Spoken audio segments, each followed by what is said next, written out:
আপনাদের সাথে রয়েছে আমি প্রিয়াঙ্কা। শুরুতেই একটা ছবি আপনাদেরকে দেখাবো। বিধায়কের গাড়ি, সেই গাড়িকে পথ না দেওয়ায় বেধড়ক মারধর করা হয়েছে। কাদের মারধর করা হয়েছে? দ্বাদশ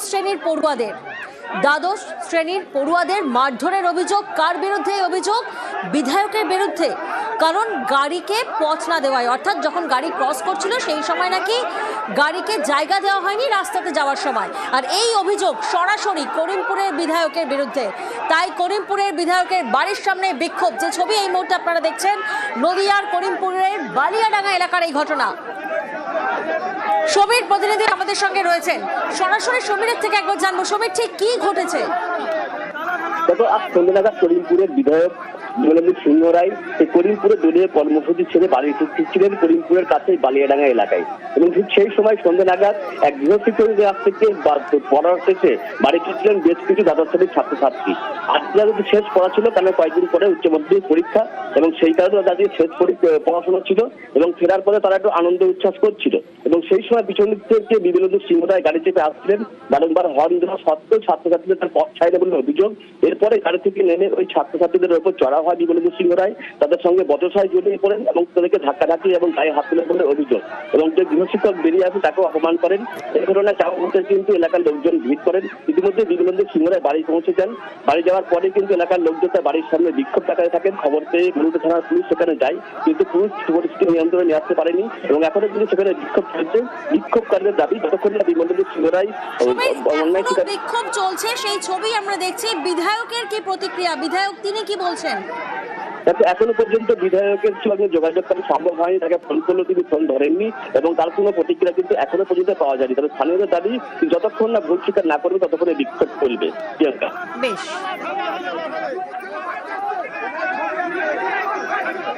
হট করে দাঁড়িয়ে বললেন, এবার দাঁড়িয়েছে মানে আমাদের হয়তো কিছু বলবে, যেহেতু আমরা বেরোচ্ছি কেমন, আমরা সবাই মিলে সামনে গেলাম।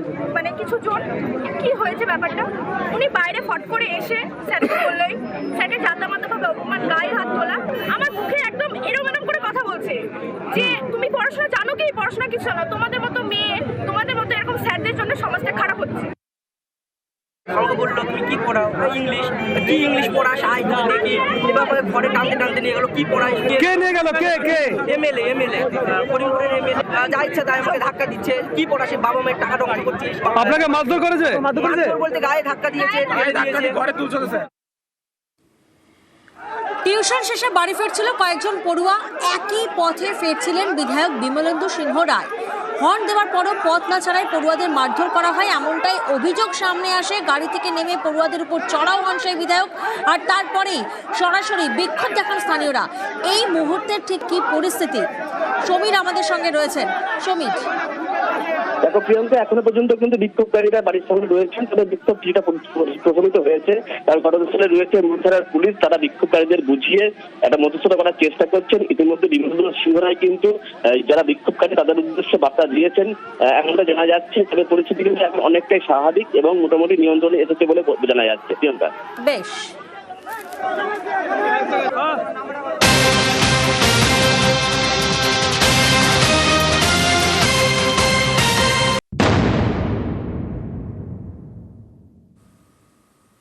পশ্চিমবঙ্গে ভোটের দিন ঘোষণা হবে কবে?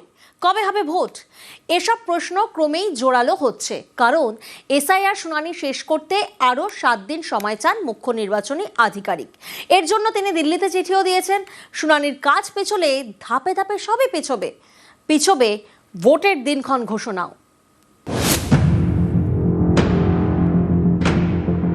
ভোটের দিন কবে ঘোষণা করবে নির্বাচন কমিশন? কবে হবে ভোট?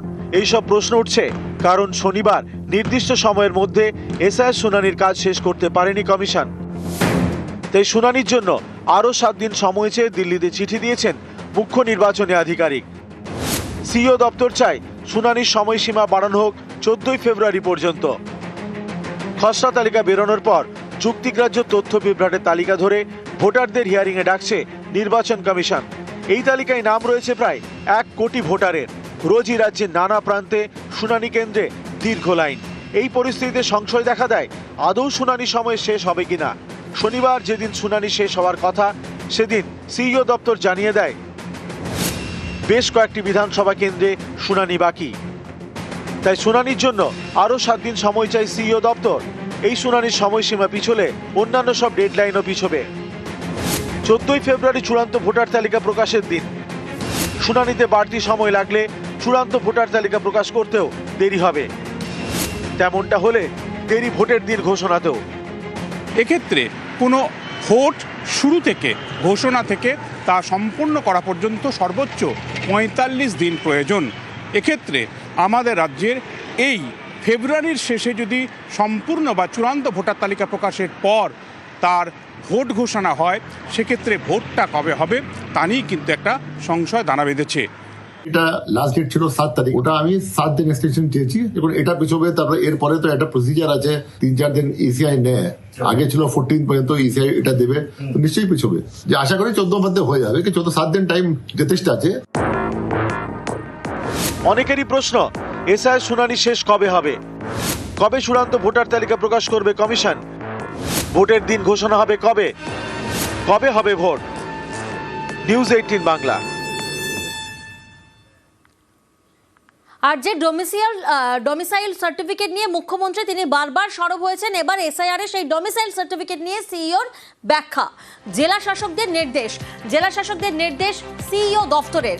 সোমরাজ প্রতিনিধি আমাদের সঙ্গে রয়েছেন। সোমরাজ, ডোমিসাইল সার্টিফিকেট নিয়ে ঠিক কি ব্যাখ্যা সামনে আসছে? দেখো, গতকাল জাতীয় নির্বাচন কমিশনের তরফে রাজ্যের মুখ্য নির্বাচনী আধিকারিককে ডোমিসাইল সার্টিফিকেট গ্রহণ করা হবে এবং সেক্ষেত্রে রাজ্য স্বরাষ্ট্র দপ্তরের 1999 সালের 2রা নভেম্বরের যে নির্দেশিকা তা অনুযায়ী ডোমিসাইল সার্টিফিকেট গ্রহণ করা হবে বলেই গতকালই জাতীয় নির্বাচন কমিশন পাঠিয়েছিল রাজ্যের মুখ্য নির্বাচন আধিকারিককে। জাতীয় নির্বাচন কমিশনের নির্দেশে রাজ্যের মুখ্য নির্বাচনী আধিকারিকের দপ্তর এই ডোমিসাইল সার্টিফিকেট নিয়ে 1999 সালের 2রা নভেম্বরের নির্দেশিকা কি ছিল এবং তার পরবর্তীতে কি কি সংযোজন হয়েছে তা নিয়ে বিস্তারিত ব্যাখ্যা রাজ্যের মুখ্য নির্বাচনী আধিকারিক দিলেন প্রত্যেকটি জেলার জেলাশাসকদের।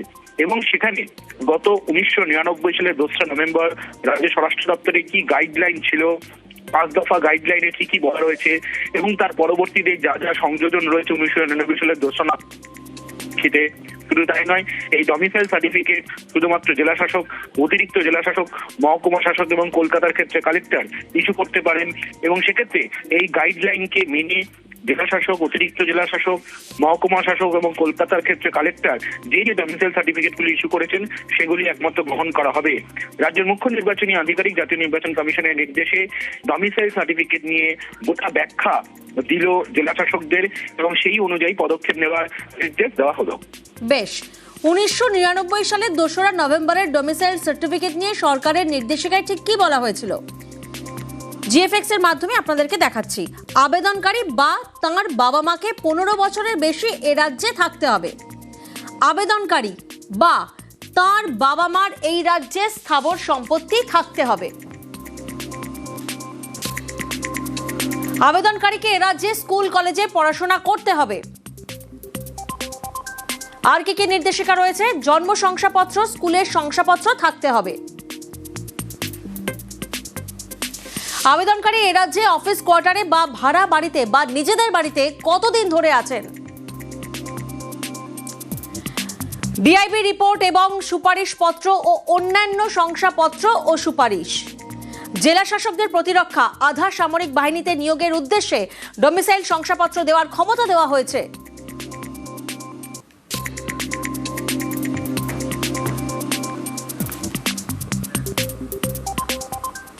সুপ্রিম কোর্টে যাওয়ার হুঁশিয়ারি শুভেন্দু অধিকারীর। এসআইআর এর ডোমিসাইল সার্টিফিকেটকে গ্রহণযোগ্য ঘোষণা কমিশনের সেই ডোমিসাইল সার্টিফিকেট সব ক্ষেত্রে গ্রহণযোগ্য নয় দাবি করছেন শুভেন্দু অধিকারী। ইআরওরা ভুল করলে সাসপেন্ডও হতে পারেন মন্তব্য করছেন তিনি। সেই ইআরওর বিরুদ্ধে সুপ্রিম কোর্টে যাওয়ার হুঁশিয়ারি শুভেন্দু অধিকারী। মানুষের কাছে যাওয়ার অভ্যেস বিজেপির নেই, তাই কোর্ট এজেন্সির কাছে দৌড়য়, কটাক্ষ কুণাল ঘোষের। 1999 সালের যে অ্যাক্ট তাতে বলা হয়েছে খুব সিলেক্টিভ ক্ষেত্রে এই ডোমিসাইল সার্টিফিকেট অ্যাকসেপ্ট হবে, নট ফর অল। এবং এটা যদি ইআরওরা এইটা দেখে করেন, সেই ইআরওরা সাসপেন্ডও হতে পারেন, তাদের বিরুদ্ধে এফআইআরও করার প্রভিশন আছে। আমরাও যদি তথ্য পাই, আমরা সেই ইআরওদের বিরুদ্ধে সুপ্রিম কোর্টে যাব। মানুষের কাছে ছাড়া, মানুষের দরবার ছাড়া বিজেপির নানা জায়গায় যাওয়ার অভ্যাস আছে। কখনো তারা বলবে কেন্দ্রে যাবো, জাতীয় নির্বাচন কমিশন ভোট করবে, কখনো বলবে কেন্দ্রীয় বাহিনী আসবে, কখনো সিবিআই ইডি পাঠাবে। শুধু মানুষের কাছে যাওয়া এইটা বিজেপি জানে না। ফলে শুভেন্দু বাবুরা কখনো বলবেন অমুক কোর্টে যাচ্ছি, যেমন অধিকার আছে যাবেন। বীরভূমে তৃণমূল বিজেপির স্লোগান যুদ্ধ। শুভেন্দুকে জয় বাংলা স্লোগান তৃণমূলের, পাল্টা জয় শ্রীরাম স্লোগান বিজেপির। শিউরির হাটজন বাজারে শুভেন্দু অধিকারীর কর্মসূচি।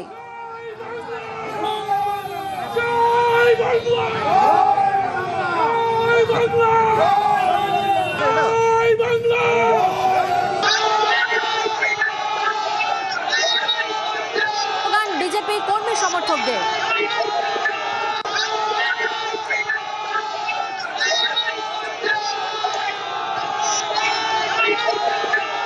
স্লোগান এবং পাল্টা স্লোগান চলতে থাকে শিউরির হাটজন বাজারে, যেখানে শুভেন্দু অধিকারীর কর্মসূচি, রেল ফ্লাইওভারের উদ্বোধনী অনুষ্ঠান এবং শুভেন্দু অধিকারীর কর্মসূচি থেকে ফেরার পথে স্লোগান তৃণমূলের, পাল্টা স্লোগান বিজেপি কর্মী সমর্থকদের।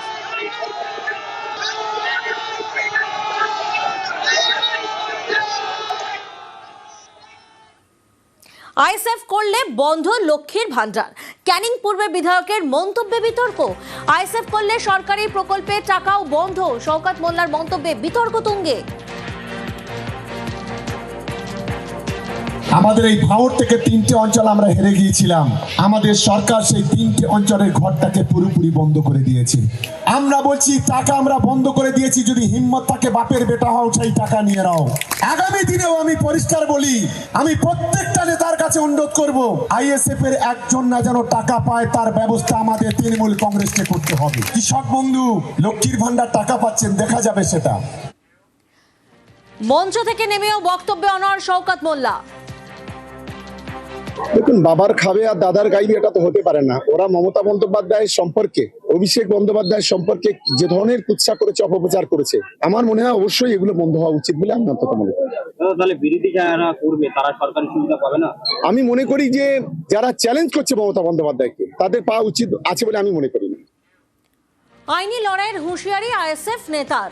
শওকতের মন্তব্য ব্যক্তিগত, দল সমর্থন করে না এই মন্তব্যের, মন্তব্য করছেন জয়প্রকাশ মজুমদার। ক্ষমতা থাকলে করে না মানে কোর্টের দস্তা খোলা আছে, আমরা আইনের দ্বারস্থ অবশ্যই হব। ওনার ক্ষমতা থাকলে উনি আটকে রাখবেন, আর সরকারি প্রকল্প আমাদের আইনের লড়াই লড়ে আমরা সাধারণ মানুষকে পাইয়ে দিতে পারলে আমরা দেবো, সে লড়াই আমরা লড়ব। এই মুহূর্তে সাধারণ মানুষের প্রতি আস্থা ভরসা পুরোটা হারিয়ে ফেলেছে, যার কারণে উনি আতঙ্কের পরিবেশ তৈরি করছেন এবং মানুষকে সরকারি প্রকল্প থেকে বঞ্চিত করব। নওশাদ সিদ্দিকী যেভাবে সাধারণ মানুষের ভালোবাসা অর্জন করেছে, এই মুহূর্তে 26 সালে আরো বিপুল ভোটে তিনি জিতবেন।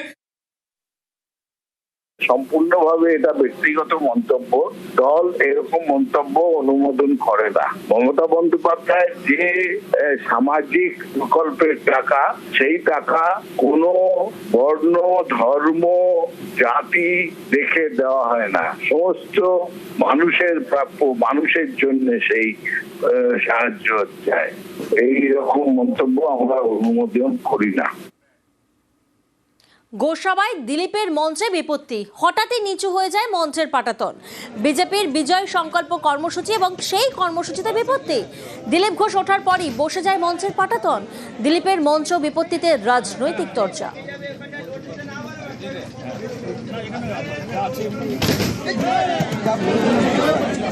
এখানে কোনো হল মালিক আমাদের ভয়ে হল দিচ্ছে না। আমাদের পার্টি অফিস সমুদ্রের ধারে, সেখানে এক্সটেনশন করে কাদার মধ্যে বাঁশের খুঁটি পুঁতে একটা ডায়াস করা হয়েছিল। তো কাদার মধ্যে যেহেতু বাঁশ আছে, এখানে এটা ধেপে যায়। আমরা তো মঞ্চ নয়, সরকারটা ভাঙতে চাই, আর 26-এ সেটা হবে। আমরা তো মাটিতে বসে মিটিং করছি, ওর মতো বড় বড় তো ওই ফ্যাশন শো করি না ওদের মতো, কোটি কোটি টাকা খরচা করে। সমুদ্রের ধারে খুঁটি পুঁতে সেখানেই আমাদের কর্মী সভা হয়েছে। দিলীপ ঘোষের মঞ্চের নারকেল দড়ি সব খুলে রেখে দিয়েছিল সুকান্ত মজুমদার বা এদের শিবিরের লোকেরা। দিলীপ বাবুর কনভয়ে ডেকোরেটরের নিজস্ব লোক নিয়ে ঘোরা উচিত। উনি ওঠার আগে একদম সব ওই দড়ি দড়াগুলো সব দেখে নেবে, কারণ দিলীপ বাবুকে এই নতুন লবি, দলবদলু লবির যে লোকজন, তৎকাল লবির যে লোকজন, তারা পছন্দ করছে না। একটা স্পেশালিস্ট ডেকোরেটরের বিশেষজ্ঞ নিয়ে ওনার ঘোরা উচিত সভাগুলো। এগুলো সব বিজেপির ভেতরের লড়াই। বারবার আবেদন করেও মিলছে না বাংলার বাড়ির টাকা। পুরুলিয়ায় চাঞ্চল্যকর এই অভিযোগ বিজেপি পরিচালিত পঞ্চায়েতের বিরুদ্ধে, আর এই নিয়ে পঞ্চায়েত প্রধানের মুখে কুলুপ।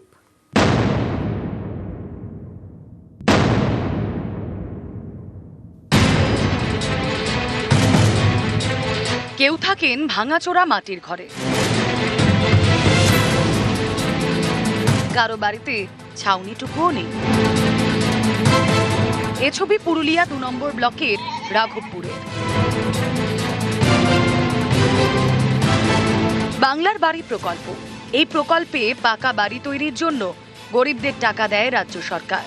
সেই টাকায় অনেকে বাড়িও করেছেন, কিন্তু রাঘবপুর গ্রাম পঞ্চায়েত এলাকায় অন্য ছবি। এই পঞ্চায়েত বিজেপি পরিচালিত।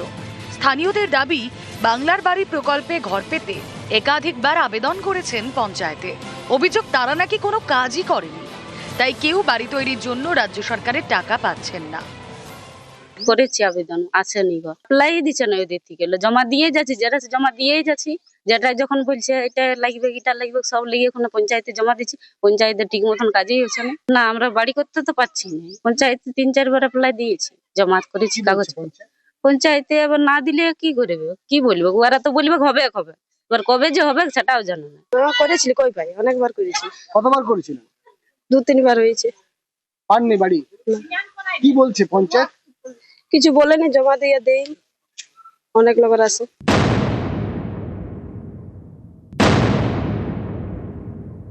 এরা পঞ্চায়েতটা গেরুয়া রঙে রাঙিয়ে দিয়েছে, কিন্তু মানুষের যে কাজ, সাধারণ মানুষের যে বাড়ির পাওয়ার যে কাজ, সেটাকে ইচ্ছাকৃতভাবে আটকে রেখেছে। এরা যদি একটা পঞ্চায়েতে মানুষকে বাড়ি দিতে না পারে, আগামী দিনে যদি এরা সরকারে আসে, তাহলে মানুষের প্রতি যে কি বঞ্চনা করবে এবং মানুষকে কিভাবে হয়রানি করবে, সেটা সাধারণ মানুষ এবং পশ্চিমবঙ্গের মানুষ, পুরুলিয়ার মানুষ দেখুক। বিজেপি পঞ্চায়েতের বিরুদ্ধে চাঞ্চল্যকর অভিযোগ, অথচ প্রধানের মুখে কুলুপ। না, আপনি তো প্রধান, আপনি কি এরকম বলতে পারেন যে আপনি কথা বলবেন না কারোর সাথে? আপনি একজন জনপ্রতিনিধি, ভোটে জিতেছেন, আপনার এলাকার মানুষ বাড়ি পাচ্ছে না, আবাস যোজনার বাড়ি পাচ্ছে না, কষ্ট করে আছে।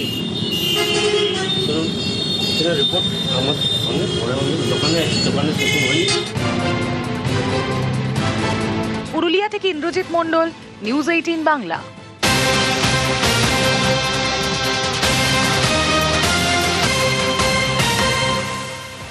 নজর রাখবো এই মুহূর্তে বাসন্তী রামঝাড়া এলাকা, যেখানে এক সোনা ব্যবসায়ীকে গুলি করা হয়েছে।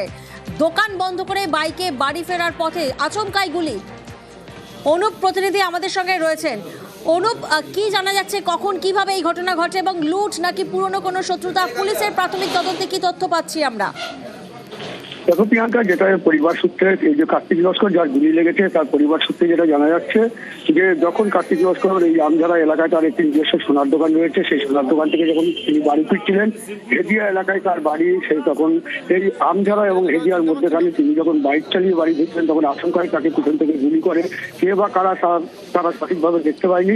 এই ঘটনায় তিনি লুটিয়ে পড়লে পরিবারের লোকজনকে খবর দিলে তারা এসে তাকে উদ্ধার করে নিয়ে আসে ক্যানিং মহকুমা হাসপাতালে চিকিৎসার জন্য।